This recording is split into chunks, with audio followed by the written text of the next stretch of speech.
الكريم اللهم ربي زدني علما والحقني بالصالحين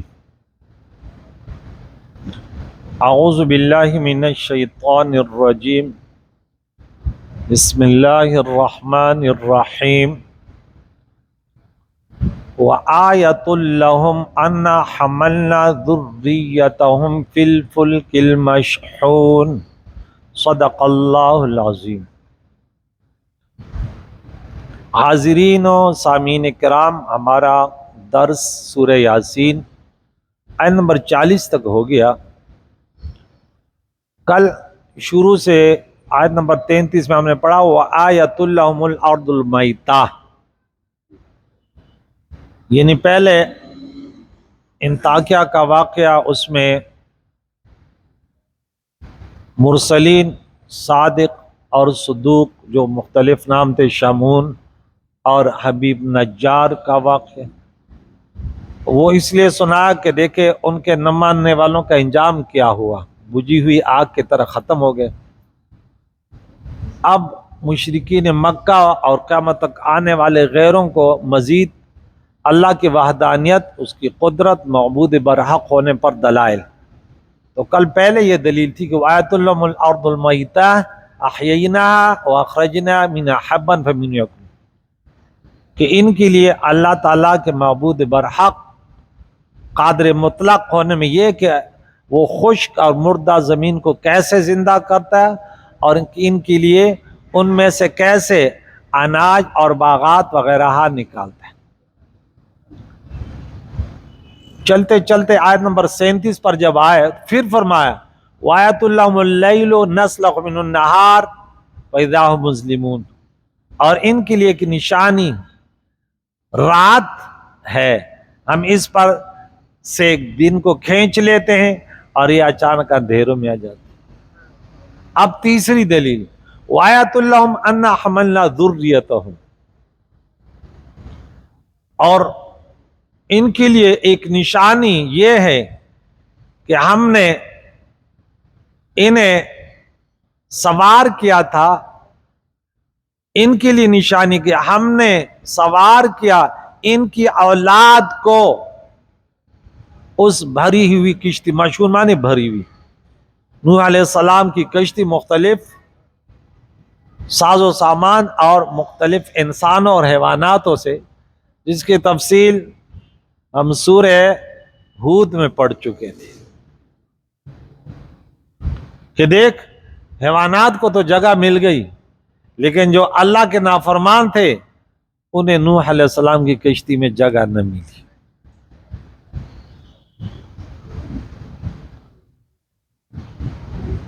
تو دیکھ اللہ تعالیٰ کی قدرت کے، دیکھے زمین تمہارے لیے خشکی، اس میں باغات وغیرہ، رات دن، سورج چاند سب، پھر اس نظام ذالک تقدیر العزیز العلیم، یہ نظام جو چلا رہا ہے یہ وہ قدرت والا اور علم والا ہے، ایک لمحے کے لیے بھی اس میں تقدیم اور تاخیر اور اختلاف اور گڑبڑ رب فرماتا ہے، اس میں دیکھے نشانی۔ اب کشتی کہ بھری ہوئی کشتی میں ہم نے ان بزرگوں کے پیٹھ میں، ہم نے ان بھری کشتی میں ان کی اولاد، کیونکہ وہ بھی اب اس میں مختلف معنی ہیں، مفسرین نے لکھا ہے۔ وہ کشتی عموماً جو ترجمے کیے گئے کہ اس کشتی سے مراد نوح علیہ السلام کی کشتی ہے جو سامان اور انسانوں سے بھری ہوئی تھی، اور ان انسانوں کے پشت میں یہ لوگ تھے، کیونکہ اولاد اپنے دادوں کی پشت میں ہوتی ہے۔ بعض یہ بھی کہا گیا کہ ذریہ دادوں پر دادوں کو بھی شامل ہے۔ ایک اعتبار سے ہر انسان کیا ہے؟ اولاد ہے نا، ایک اعتبار سے۔ اگر کوئی دادا ہے تو وہ کیا اولاد نہیں ہے؟ وہ بھی تو کسی کی اولاد ہے۔ زقاد و جان علیہ السلام کے پاس ایک شخص بولا مجھے اونٹ چاہیے، بولا اونٹ کا بچہ تو ہے، اونٹ نہیں، بولا اونٹ کا بچہ ہے، پھر بولا بچے کو کیا کروں گا، چلنے لگا، بولا آ جاؤ، بولا ہر اونٹ کا بچہ ہوتا ہے. تو اب بولیں کہ اولاد کیسے؟ وہاں تو سب تھے، تو بھئی وہ بھی تو کسی کی اولاد تھی. آدم علیہ السلام سے یہ سلسلہ چلا. حضرت علی کرم اللہ وجہ کریم نے فرمایا کہ کشتی ماں کے پیٹوں میں ان نسلوں کو کیسے محفوظ رکھا کہ بچہ ماں کے پیٹ میں 9 مہینے 10 مہینے میں کیسے اٹھا کے. اللہ فرماتا ہے یہ بھی میری قدرت کی نشانی ہے.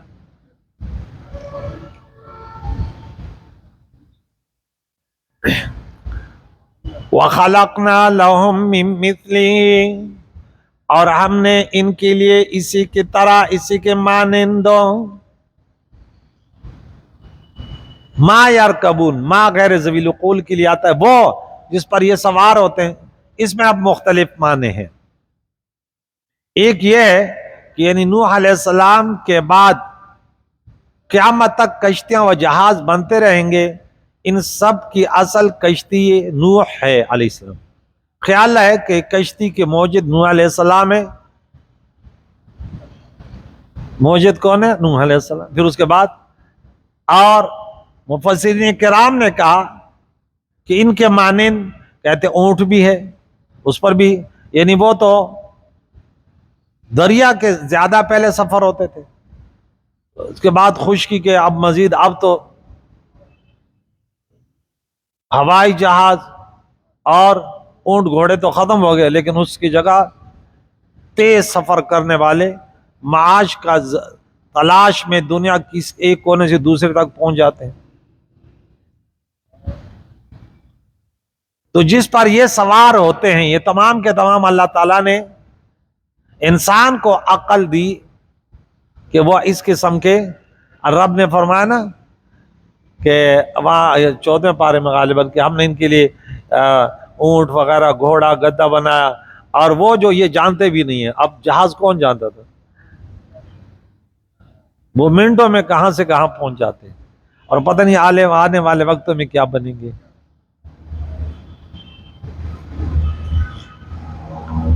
وَإِن نَّشَأْ نُغْرِقْهُمْ، اگر ہم چاہتے تھے تو انہیں غرق کر دیتے، ڈبو دیتے.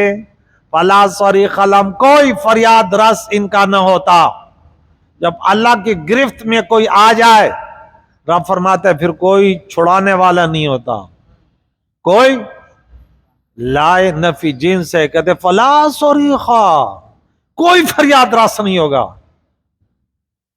رب فرماتا ہے اے محبوب تیرے رب کی پکڑ بہت سخت ہے، جس کو اپنے گرفت میں لے لیتا ہے، ارے پھر اس کو کوئی چھڑانے والا نہیں ہوتا، بھلے وہ اپنے آپ کو کچھ بھی سمجھے دنیا و آخرت میں. اگر ہمارا شفاعت کا عقیدہ ہے، لیکن وہ بار بار یہ بات میں کہتا ہوں کہ یہودیوں والا نہیں ہے، ہندوؤں والا نہیں ہے کہ ہم کچھ بھی کریں ہمیں چھڑائیں گے، یہ عقیدہ کفریہ ہے. وہ الا باذنی، ابھی اب آیت الکرسی نماز میں آپ نے سنی، من ذا الذی یشفع عنده الا باذنی، یہ بھی اللہ کا کرم ہے، اور اللہ والا، یہ اللہ کے نیک بندوں کی شان ہے، ورنہ اللہ ایسے ہی معاف کر دیتا. لیکن اللہ فرماتے دیکھ اس بندے نے خود بھی A1 گریڈ سے پاس ہو گیا، اب دوسروں کو بھی، جس کے لیے یہ بھی کہتا ہے تو ان کو بھی میں چھوڑ دیتا ہوں. اس کی مکمل تفصیل جو ہے وہ بھی سورہ رعد آیت نمبر 19 سے ہم نے شروع کی کہ یہ عقل مند وہ لوگ ہیں جو خود بھی اللہ کی اتنی بندگی کرتے ہیں، کامیاب ہوتے ہیں، لیکن جو ان کے اولاد ہیں، گھر والے ہیں، ماں باپ دادا ہیں، اگر وہ ایمان والے ہیں تو ان کو بھی نجات مل جاتی ہے. تو ان کا کوئی فریاد رس نہ ہو، پھر ان کی فریاد کو کوئی نہ پہنچے. وَلَا هُمْ يُنْقَذُونَ، اور نہ انہیں بچا سکے یہ ان کشتیوں کا دریا سے پار ہونا. رب فرماتا ہے یہ ہمارا کرم ہے، اگر ہم چاہیں تو غرق کر دیں. جس طرح کے یہ منظر ہم دیکھتے رہتے ہیں، وہ جو بڑی کشتی بنائی تھی، کیا نام تھا اس کا؟ ہاں، بولے یہ ڈوبے گی نہیں کبھی اور وہ چلی نہیں، پہلے دن ہی غرق. رب فرماتے دیکھ اللہ اپنی قدرت کی نشانیاں دکھاتے ہیں کہ انسان، میں نے جب کہہ دیا کہ میں نے انسان کو کمزور پیدا کیا، اب تیرے ہاں اب اللہ کی اب وہ جو بنائی ہوئی چیزیں وہ دیکھے وہ نہ ڈوبتی ہے نہ کچھ. ہاں سیارے کیسے چل رہے, نہ تیل کی ضرورت, نہ پانی کی ضرورت, نہ انجن کی ضرورت, نہ ڈرائیور کی ضرورت, نہ پرزے خراب ہو, انسان جو بھی بناتے ہو. اب یہ انسان کوئی بولے کہ انسان کو بھی تو اللہ بنایا, نہیں یہ تو ایک ماڈل ہے بس صرف. اللہ فرماتا ہے تم اس جو میں نے ابھی تمہیں بنایا نا کمزور بنایا, میں نے خود کمزور بنایا, ٹھیک ہے نا, لیکن جب اگر اس کمزور جسم میں تو نے میری بندگی کی پھر تو میں ایسے بناؤں گا کہ دیکھ لینا پھر. ہاں ہاں نہ کبھی پھر بڑھاپا ہے اور نہ کبھی پھر موت آئے, پھر انہیں کوئی نہیں بچا پائے گا. وَلَا هُمْ يُنْقَذُونَ, نہیں بچا پائیں گے.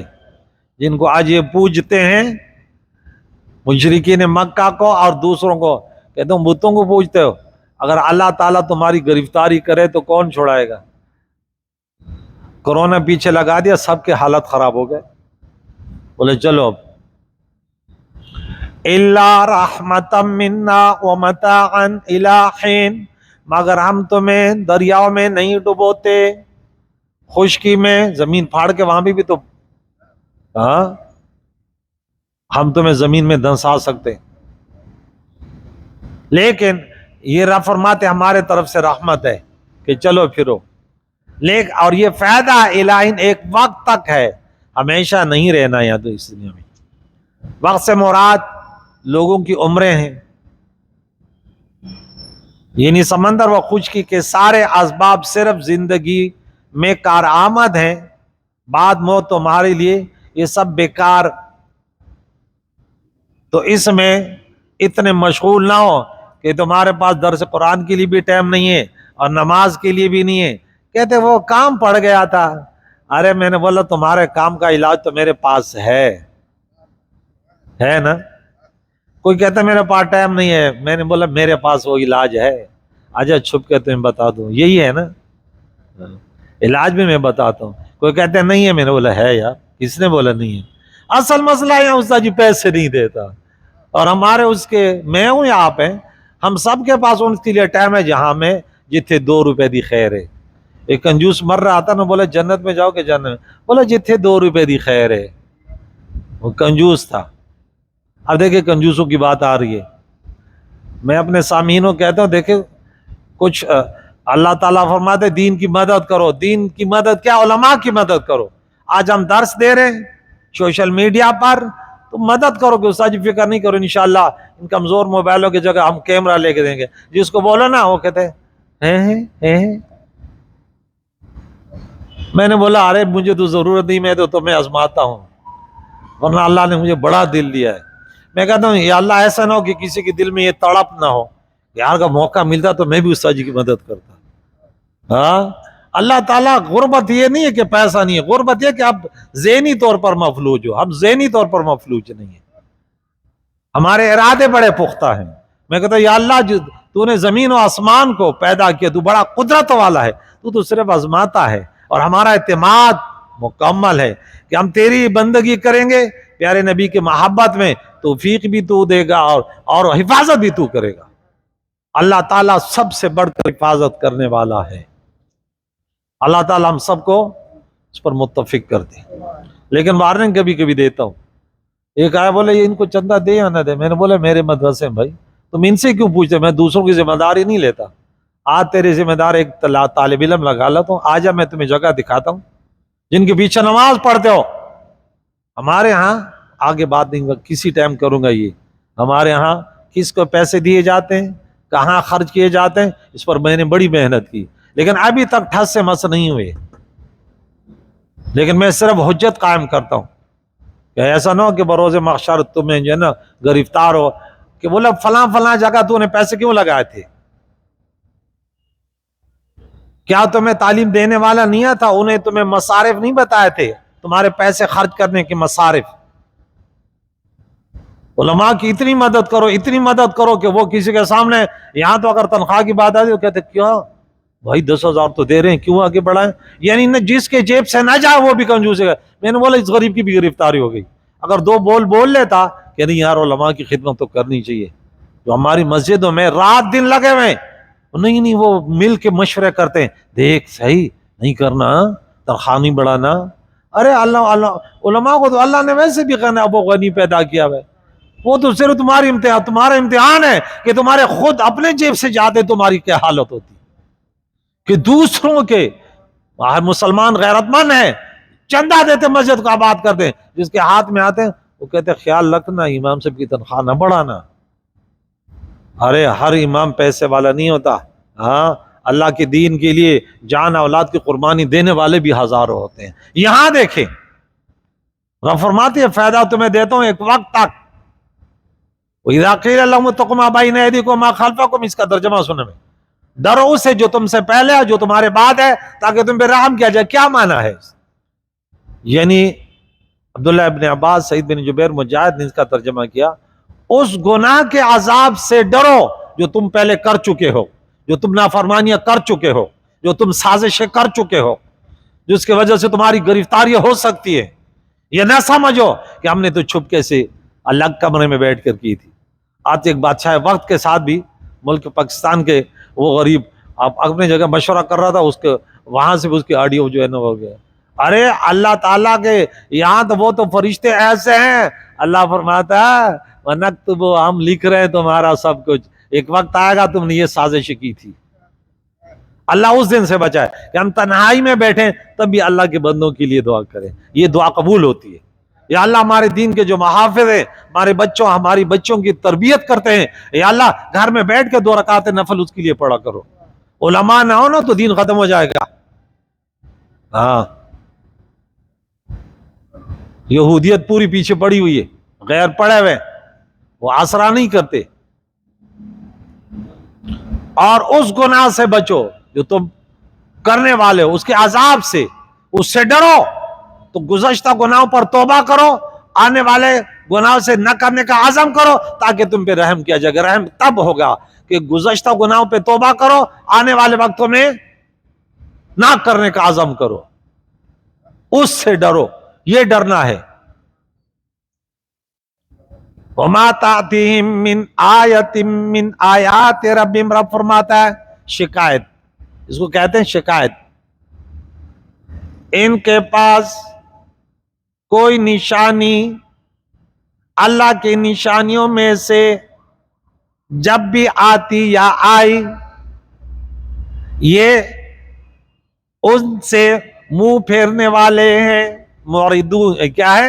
انہا معرضین، یہ ان سے منہ پھیرنے والے ہیں، اس طرح کہ ان میں غور نہیں کرتے.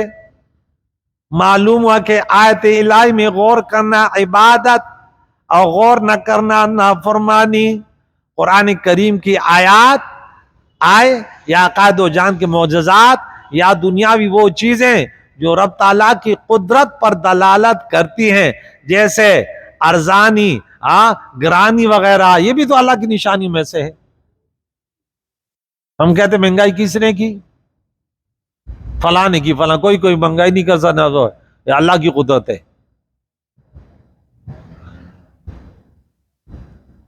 وَإِذَا قِيلَ لَهُمْ أَنفِقُوا، اب دیکھیں کنجوسوں کی بات آ گئی، کافروں کی بات آ گئی، مشرکین کی بات آ گئی. جب ان سے کہا جاتا ہے خرچ کرو، مما ان میں سے رزقکم جو رزق دیا تمہیں اللہ نے، تمہارے تجارت نے تمہیں رزق نہیں دیا، تمہاری فیکٹری سے نہیں ملا، یہ تو اللہ کی طرف سے مقرر ہے، یہ تو اسباب ہے کہ تمہارے طرف آتا ہے. ورنہ کتنے عقل مند دنیا میں پڑھے لکھے لوگ در بدر ٹھوکرے کھا رہے ہیں، اور کتنے نادان اور کمزور لوگ وہ دنیا کے نعمتوں سے مالا مال ہے. یہ اللہ کی قدرت ہے. اب دیکھیں یہ نہیں فرمایا کہ جو تم کماتے ہو، جو تم نے کمایا، جو تم نے کمال کیا. اب جو کہتے ہیں میں کرتا ہوں، میں کماتا ہوں، یہ میرا مال ہے، تو بولا تمہاری یہ بات اور قارون کی بات. جب قارون سے کہا گیا کہ دیکھ اللہ نے بڑے خزانے دیے، اللہ کے بندوں پر خرچ کرو، کیا بولے کیوں خرچ کروں؟ اوتیتہ علی علم، یہ تو میں باکمال تھا اس لیے مجھے اللہ دیا. جو آج کوئی مسلمان کہے کہ میں علماء طلباء پہ کیوں خرچ کروں، انہیں اللہ کیوں نہیں دیتا، یہ بات کافروں نے کی تھی. کس نے کی تھی؟ کافروں نے کی ہے. مسلمان ایسا نہیں کہتا. مسلمان کہتا ہے کتنی خوش نصیب یہ، آج ایک عالم دین نے مجھے دعوت دی. میرے ایک پڑوسی ہے ماشاءاللہ بڑا، میں بھی گیا تو انسان سنتا رہتا ہے، وہ علماء کے مجلس میں گیا تو علماء نے کہا یہ مدرسہ چل رہا ہے ماشاءاللہ، ہر جگہ غیرت مند لوگ ہوتے ہیں، یہ دین جو ہے نا غیرت مندوں کے ذریعے چلتا ہے. کن کے ذریعے؟ تو بولا اگر آپ تعاون کر سکتے ہیں تو تعاون کریں. تو ایک کا بیٹا بھی پڑھ رہا تھا، اس نے بولا میری گائے ہے گھر میں، اگر باقی تو نہیں ہے، دودھ والی گائے اگر آپ چاہیں تو وہ میری گائے ہے. انہوں نے بولا جاؤ ان کے گائے کو گاڑی میں ڈال کے لے آؤ. دودھ دینے والی گھر کی گائے، یہ قربانی ہے نہیں ہے، اس سے بڑھ کر کون قربانی؟ آج ہم ایسا کر سکتے ہیں؟ گائے دوں 1 لاکھ کی گائے؟ اس نے بولا نہیں، ایک گائے گھر میں ہے بس. اب اللہ ان سے راضی تھا جب تو توفیق دی، ہاں، ورنہ کنجوس ہے تو 10 روپے لینا بھی بڑا مشکل ہے. وہ دیکھتا ہوگا امام صاحب کے چندے میں مدرسے میں اور درس قرآن کے لیے جو اخراجات ہیں 10 روپے دوں، کیوں دوں؟ میں نے بولا کنجوس اللہ تمہیں کبھی توفیق نہیں دے گا، لیکن ہم انشاءاللہ متحد رہیں گے. اس راستے میں رکاوٹ، اگر یہ موبائل خراب ہو جائے گا تو انشاءاللہ اس سے اچھا آئے گا. کیا خیال ہے؟ انشاءاللہ جب دین کے لیے نکلیں تو اب اللہ اسباب پیدا کرتا ہے نا. صحابہ کرام جب نکلے مدرسے بنائے تو کیا تھا ان کے پاس؟ پیٹ کے ساتھ پتھر باندھے، پتھر. ہم تو اتنا کھاتے پیتے ہیں کہ شوگر کی بیماریاں لگ جاتی. دیکھیں جب ان سے کہا جاتا ہے، اب اللہ تعالیٰ نے فرمانا کہ شرک میں لگے ہوئے، یہ ان کی خرابیاں بیان کر رہے کہ مکے والے کیا کریں، یہ رسول اللہ کے نافرمان کیا کریں، کہ جو اللہ نے دیا تو قال الذین کفروا للذین آمنوا، کافروں نے مسلمانوں سے کہا، ان لوگوں سے کہا جنہوں نے اللہ کے بندوں پر خرچ کرنے کے لیے ترغیب دی کہ خرچ کرو. کیا کہنے لگے کافر؟ انطعموا، کیا ہم کھلائیں، من اس کو لو یشاء اللہ لا اطعما، اگر اللہ چاہتا تو نے کھلاتا نا. یہ دیکھیں ان کا تانا. اب کافروں کے بات دیکھیں، کہتے اللہ چاہتا تو خود ان کو کھلاتا. ایک غریب ہے، میں کہتا ہوں ان کی مدد کر، بولے ارے ہم کیوں کھلائیں، کہ اللہ کے پاس نہیں ہے، اللہ نے اس کو غریب رکھا، اس میں حکمت ہے، ہم نہیں کھلاتے. ارے بھائی یہ دین ہے، اللہ کا حکم ہے یار. اللہ تعالیٰ نے حکم دیا نا کہ وآت المال علی حبی ذوی القربى والیتامى والمساکین، تو اللہ کا حکم ہے. سورہ نمبر 2 آیت نمبر 177، یہ تو اللہ کا حکم ہے. اور انہوں نے کہا اگر اللہ چاہتا تو کھلاتا، ہم کیوں کھلائیں، یہ تو اللہ کی مشیت کی، اللہ کی قدرت کے خلاف ہے. دیکھیں اللہ کا قدرت یہ الگ ہے اور اللہ تعالیٰ کا قانون الگ ہے. قدرت تو ہے کہ اس غریب کو مالا مال کر دے، لیکن قانون یہ ہے کہ اب اس کو میں ایسے رکھوں گا، اب دوسروں کو بھی تو جنت دینی ہے. جو اس میرے غریب بندے پر میری رضا کے لیے دے گا، ارے اسے بھی جنت دوں گا. اور میرے غریب بندہ اگر غربت کے حالت میں کسی کا پوجا نہیں کرے گا، کسی کو فرعون نہیں کہے گا، بلکہ ایمانداری کے ساتھ صبر اور میری بندگی کرے گا، اس کو اس حالت میں جنت دوں گا. دولت مند کو اس حالت، دونوں کے لیے، شاکر کے لیے بھی جنت ہے اور صابر کے لیے بھی جنت ہے. اللہ تعالیٰ دونوں جس حال میں ہم ہو، اگر حالت نعمتوں میں ہو تو اللہ شاکرین بنائے، اور غربت میں تو اللہ صابرین بنائے. لیکن بندگی اللہ کی، غلامی رسول اللہ کی ہو بس. ان انتم الا فی ضلال مبین، کہنے لگے تم تو کھلے گمراہ میں گمراہ. اب دیکھیں چور الٹا کوٹوال کو مارے، اب ان کو مسلمانوں کہہ رہے تم تو غلطی پر ہو، اللہ کی پناہ. تو یہاں دیکھیں انہوں نے اچھی بات دیکھی کہ جب انہیں کہا گیا کہ غریب کو کھلاؤ، تو کہتے ہیں معلوم ہوا کہ وسیلہ کا انکار کفر اور کفار کا کام ہے. وہ کفار یہی کہتے تھے کہ غریبوں کو امیروں کے وسیلے کی ضرورت نہیں، اللہ انہیں خود بلا وسیلہ روزی دے سکتا ہے. کون گرفتار ہو گئے؟ بولے وسیلہ تو ہم نہیں مانتے. بولے وسیلہ نہیں مانو گے تو حال دیکھ لینا. بولا اللہ خود تو کھلا سکتے، ہم کیوں دے؟ اب جو وسیلہ نہیں مانتے کہ بولے وہ کافر. بھئی تم اللہ دیتا تو اللہ تم وسیلہ ہو یار. تو تھوڑی بولے گا کہ میں ان کا رازق بن گیا. کوئی دولت مند غریب کی مدد کرنے والا کیا کہتا ہے؟ ارے اللہ نے توفیق دی، میں نے اس کو مدد دی. یہ تھوڑی کہتا ہے ارے اللہ تو نہیں کھلائے با، میں نے کھلا دیا. ہم بچوں کی تربیت کرتے ہیں کتنی محنت کر، لیکن یہ نہیں کہتے ہم کہ ہم بچوں کے رازق بن گئے. نہیں بھائی، اللہ ہی کھلاتا پلاتا ہے. اب یہ تو ظاہری وسیلہ ہے، ورنہ کتنے بچے چھوٹے چھوٹے بچے ہوتے ہیں، والد کا انتقال ہوتا ہے، وہ ان والد والوں سے زیادہ اچھا کھاتے اور پیتے ہیں، یہ اللہ کی قدرت ہے۔ تو بلا وسیلہ روزی دے سکتا ہے، حالانکہ قدرت اور ہے، قانون کچھ اور۔ قانون یہ کہ وسیلے سے رب کی رحمت ملے، ورنہ قدرت تو ہے کہ کسی کو کسی کی ضرورت نہ پڑے۔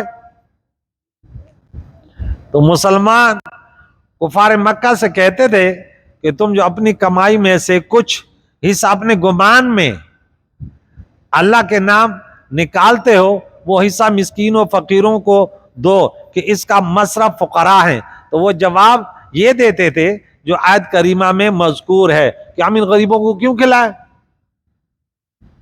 یہ نہیں یہاں کہ ہم تو بہت اللہ کو ماننے والے ہیں، سمجھ آئی؟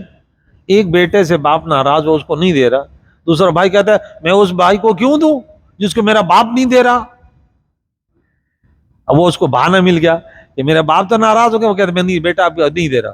اب دوسرے بھائی کے پاس پیسے، وہ کہتا ہے میں کیوں دوں جب میرا باپ نہیں دے رہا۔ ارے بھائی چھوڑو، باپ ناراض ہے تو اللہ تو ناراض نہیں، اللہ تعالیٰ تو امتحان کے لیے ایسے کر رہے نا۔ تو فقراء کو مال دینا رب تعالیٰ کی مشیت و ارادے کے خلاف ہے، کون کہتے تھے؟ کافر کہتے تھے۔ اب کیسے منطقی فلسفی تھے بخیل، کیسے منطق کا فلسفہ پڑھتے ہیں، ہاں جتنے 2 روپے دی خیر ہے۔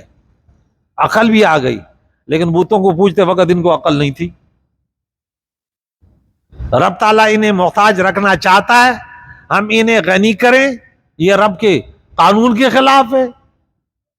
دیکھ ان کا بکواس، ان کی یہ بکواس مذاق ٹھٹا کے طور پر تھی یا بخل و کنجوسی کی وجہ سے یہ بہانہ بناتے تھے، اصل یہ تھا بہانہ بناتے تھے۔ اور اس انفاق سے جو ہے صدقہ بلکہ ایک نفلی وہ تھا، کیونکہ اس وقت تو زکوٰۃ ہی فرضی ہے، سورہ یاسین مکی ہے، کیونکہ ہجرت سے پہلے اور زکوٰۃ کا حکم نہیں آتا۔ نیز کافر نہ زکوٰۃ کا اہل ہے نہ صدقے کا۔ مسلمانوں نے کفار کا جھوٹ ظاہر کرنے کے لیے کہا تھا کہ تم اللہ تعالیٰ کے نام کا نکالا ہوا دکھاتے ہو، کہاں کس کو کھلاتے ہو؟ تو بعض اوقات جو ہے ایک عالم دین بات کرتا ہے، اس میں یہ نہیں کہ وہ صرف ایک راز ہوتا ہے کہ کون کتنے پانی میں ہے، سمجھ آئی؟ اس میں ایک راز ہے۔ تو یہاں ایک راز کی بات تھی، ان آزمانا مراد ہے کہ تم تو بڑے بڑے دعوے کرتے ہو اور پھر بہانے کیسے کرتے ہو۔ وَيَقُولُونَ مَتَىٰ هَٰذَا الْوَعْدُ إِن كُنتُمْ صَادِقِينَ، اور یہ کہتے ہیں کب یہ وعدہ ہوگا، اور تم سچے ہو کہ عذاب آئے گا، قیامت آئے گی، دکھا دو۔ کون کہتے تھے؟ کافر۔ مَا يَنظُرُونَ إِلَّا صَيْحَةً وَاحِدَةً، اے محبوب یہ انتظار نہیں کرتے مگر ایک چیخ کی، یعنی سور کا پہلا نفخہ جس میں سب فنا ہو جائیں گے، تأخذہم کہ انہیں وہ پکڑ لے گا، ہم یخصمون اور یہ جھگڑ رہے ہوں گے۔ کیا مقصد؟ کہ جب قیامت آئے گی نا، یہ دنیا کے کاموں میں مشغول ہوں گے، اس طرح کے سور پھونکتے وقت دنیا والے خرید و فروخت کھانے پینے میں مشغول ہوں گے، اتنے میں اچانک فلا یستطیعون توصیہ، پھر ان کے پاس اتنا بھی مہلت وقت نہیں ہوگا کہ وصیت کر جائیں۔ وصیت کتنے میں؟ 2 منٹ میں کی جاتی ہے، 1 منٹ میں کی جاتی ہے منہ زبانی، لیکن وہ وقت بھی ان کے پاس نہیں ہوگا۔ جیسے علماء کی دیکھیں گے حواس کام چھوڑ دیں گے، یعنی قیامت آنے پر لوگ اپنے سارے کام ناتمام چھوڑ دیں گے، نہ تو خود پورا کر سکیں گے، نہ ہی دوسروں کو پورا کرنے کی وصیت کر سکیں گے، نہ بازار سے گھر آ سکیں گے، بلکہ تمام لوگ جہاں تھے وہاں فنا ہو جائیں گے۔ وَلَا إِلَىٰ أَهْلِهِمْ يَرْجِعُونَ، اور نہ اپنے گھر پلٹ کر آ سکیں گے۔ اتنے میں رب فرماتے ہیں، یہ کہتے ہیں کہ کب ہوگی قیامت؟ بولے قیامت آئے گی، اچانک آئے گی، پھر تمہارے پاس، تم تو سمجھتے ہو نا کہ ہم چلو اگر ہوگی تو چلو توبہ کر لیں گے، یہ پھر وقت نہیں ہوگا، پھر تو اپنے گھر تک نہیں آ سکو گے، تو مال کیا؟ پھر تو یہ کہ بس زبان کا ذہن میں یہ آگا یا اللہ تھوڑی مہلت تو دے دیتا، لولا اخرتنی الی اجل قریب، ایک وقت تک فاصدق واکم، میں صدقہ کر لیتا، خیرات کر لیتا، اور جا کے درس قرآن بھی سن لیتا، مسجد میں بیٹھ جاتا۔ اب مسجد کھلی ہے، کوئی پابندی نہیں ہے، اللہ اس دن سے بچائے کہ ہماری مسجدوں پر پابندیاں لگ جائے، درس قرآن پر پابندی لگ جائے۔ آج ہمارے پاس فل اختیارات ہے، کھل کر اپنے دین کو بیان کرتے ہیں، اور جو بیان کرتے ہیں اللہ کی رضا کے لیے، پیارے نبی کی محبت میں، اللہ ان کے علماء کی زبانوں میں اللہ برکتیں پیدا فرمائے۔ اور جو فساد پھر قواریت مسلمانوں کے بدنامی کے لیے میڈیا پر بولتے ہیں، اللہ تعالیٰ انہیں توفیق نہ دے کہ جس کی وجہ سے رسول اللہ کی امت بدنام ہو کہ مولوی اس لیے آئے۔ کتنے لوگ یار برا بلا کہتے ہیں مولویوں کا یہی کام ہے، دیکھ لڑے ہوئے۔ ارے آپ کا مولوی سے اختلاف ہے، الگ بیٹھ کے بات کرو۔ اب تو میڈیا پر کیا، یہ دکانداری کے لیے ایک دوسرے کو سگاؤ، دوسرے کوشش، دوسرا دوسرے کو۔ اللہ کے نبی نے فرمایا اے میرے ماننے والو، اے میرے امتیوں، بھائی بھائی بن جاؤ، کونوا عباد اللہ اخوانا۔ اللہ سورہ عمران میں آیت نمبر 103 میں غالباً واعتصموا بحبل اللہ جمیعا، متحد ہو جاؤ۔ تو اللہ تعالیٰ سے دعا ہے ہمارے سامعین، خصوصاً مسجد میں اتنے میرے بھائی تشریف، میرے بچے تشریف لاتے ہیں، یا اللہ ان کے عمر دراز فرما، دنیا کے فتنوں سے بچا، نفس و شیطان کے مکاری سے بچا، یا اللہ ان سب کے مرحومینوں کے لیے ہمارے اس درد کا احسال ثواب ہے، یا اللہ ان کی مغفرت فرما، درجات بلند فرما، اور زندوں کو دین اسلام پر جینا، اسی پر موت نصیب فرما۔ صلی اللہ تعالی علی خیر خلقہ محمد وعلی آلہ واصحابہ اجمعین برحمتک یا ارحم الراحمین۔